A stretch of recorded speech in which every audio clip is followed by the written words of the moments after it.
اس ملک کے منحرف دانشوروں نے قائد اعظم کے تقاریر میں سے، ان کے خیالات میں سے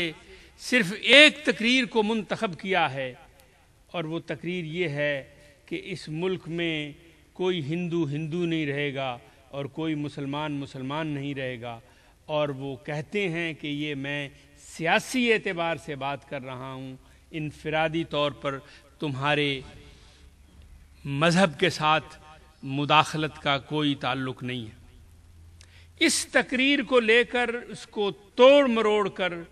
اس معاشرے کو، اس ملک کو ایک سیکولر لادین ملک اور ریاست بنانے کی جد و جہد کرتے ہیں، لیکن یہ بدنصیب قائد اعظم کی ان دو اہم تقریروں کو بھول جاتے ہیں جو انہوں نے آزادی کے بعد جب انہیں موقع ملا تو انہوں نے کی۔ ان میں سے ایک تقریر وہ ہے جو انہوں نے اسٹیٹ بینک آف پاکستان کی افتتاح کے موقع پر کی تھی، اور جس کا تعلق اسلام کے نظام معیشت سے ہے۔ یہ اسلام کا نظام معیشت وہ ہے جس کی طرف توجہ اقبال نے قائد اعظم کی دلائی تھی۔ اگر اقبال اور قائد اعظم کی جو خط و کتابت ہے اس کو آپ دیکھیں تو اس ایک خط میں وہ قائد اعظم کو لکھتے ہیں کہ میں یہ سمجھتا ہوں کہ مسلمانوں کی آزاد ریاست اس لیے ضروری ہے کہ وہاں اسلام کا جو نظام معیشت ہے، اس اسلام کے نظام معیشت کو عملی طور پر نافذ کرنے کی صورت بن سکے گی، اس لیے کہ سرمایہ داری نے انسانی زندگی کو تباہ کر دیا ہے۔ قائد اعظم علیہ الرحمہ نے، اور وہ خود کہتے ہیں یہ بات کہ میرے اندر یہ تبدیلی آئی ہے اقبال کی وجہ سے۔ انہوں نے یہ کہا کہ جو لوگ اس ملک کا معاشی اور بینکوں کا نظام چلانے والے ہیں، میں ان سے یہ توقع کرتا ہوں کہ وہ تحقیق کریں گے اور تحقیق کر کے اسلام کے نظام معیشت کے ابدی اصولوں کو دور حاضر میں نافذ کرنے کا انتظام کریں گے۔ اور دوسری تقریر جو ان کی بہت زیادہ اہم ہے، وہ جو پاکستان کی پہلی ایجوکیشنل کانفرنس ہوئی تھی،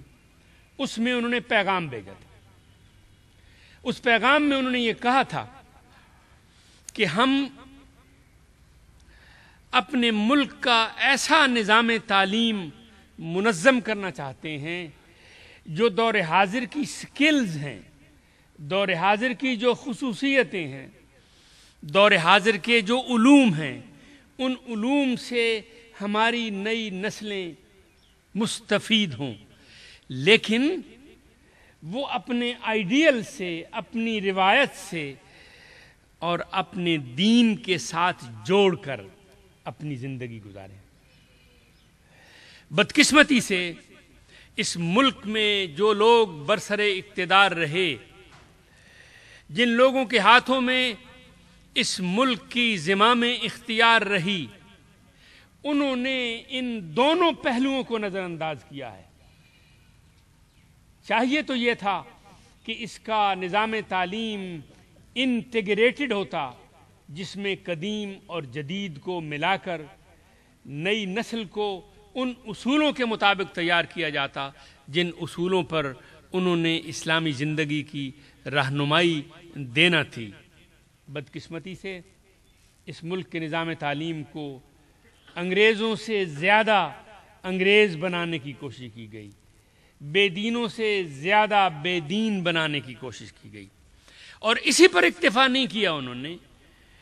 انہوں نے ملک کا جو پبلک سیکٹر ایجوکیشنل سسٹم تھا، جو سکول تھے، جو کالجز تھے، جو یونیورسٹیاں تھیں، ان کے اساتذہ کی تحقیر کی، ان کو زندگی کی سہولتوں سے کیا، جو ادارے تھے ان اداروں کو بنیادی سہولتوں سے محروم رکھا،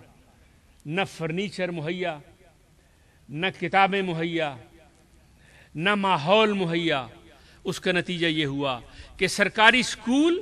سرکاری کالجز اور سرکاری یونیورسٹیاں وہ رہنمائی نہ دے سکیں، وہ کچھ مہیا نہ کر سکیں جو اس ملک کو ضرورت تھی۔ انہوں نے یہ اس لیے کیا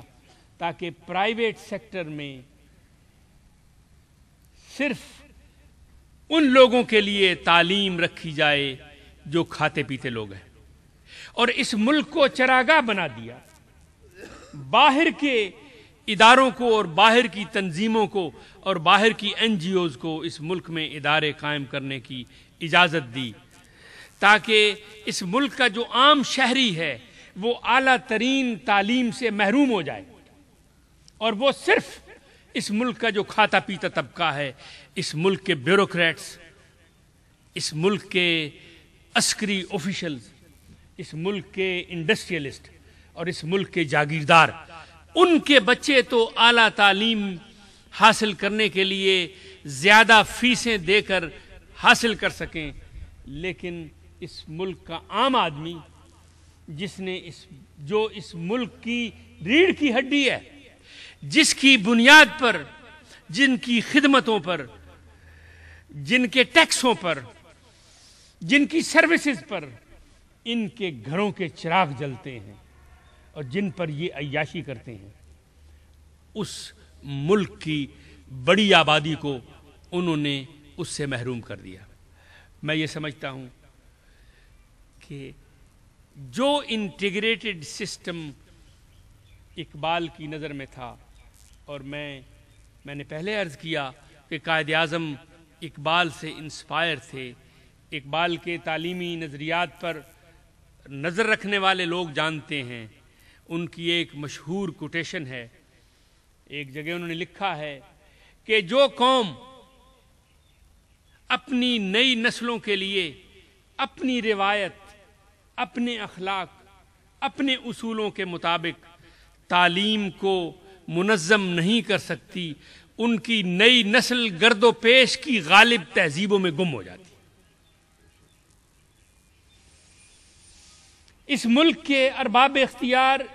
ارادتاً یہ چاہتے ہیں کہ اس کے نوجوانوں کے سامنے رول ماڈل ہندوستان کے ایکٹر اور ایکٹر سے رہیں، ان کے رول ماڈل گانے بجانے والے اور ناچنے تھرکنے والے ہوں۔ وہ یہ چاہتے ہیں کہ اس ملک کے نوجوان اتنے تن آساں ہو جائیں کہ انہیں ضرورت نہ ہو اس بات کی کہ وہ انہیں چیلنج کر سکیں۔ وہ عام انسانی آبادی کو بھیڑوں کے ریوڑ میں تبدیل کر دینا چاہتے ہیں کہ وہ جب چاہیں ان کے گلے پر چھری رکھ کے انہیں ذبح کر دیں۔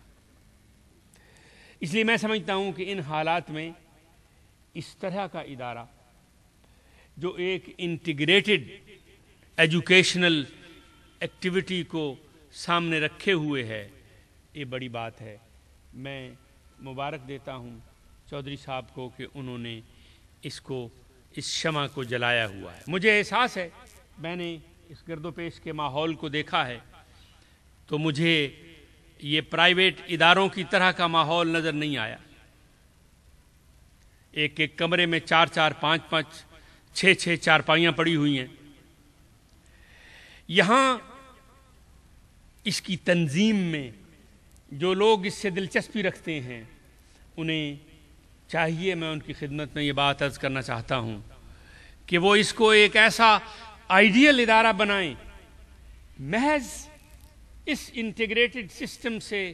بات نہیں بنے گی، اس کی انوائرنمنٹ کو بھی چینج کریں، تبدیل کریں، اور اسے اس قابل بنائیں کہ یہاں کے وہ ادارے جو وہ لوگ جو اپنے بچوں کو بیکن ہاؤس میں بھیجتے ہیں، سٹی سکولز میں بھیجتے ہیں،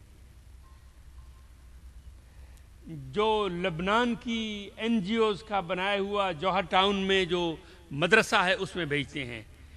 یہ انوائرنمنٹ اس طرح کا ہو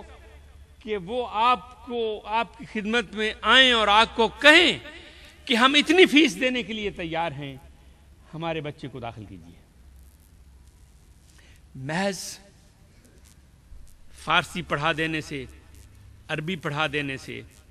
اشعار یاد کرا دینے سے بات نہیں بنے گی.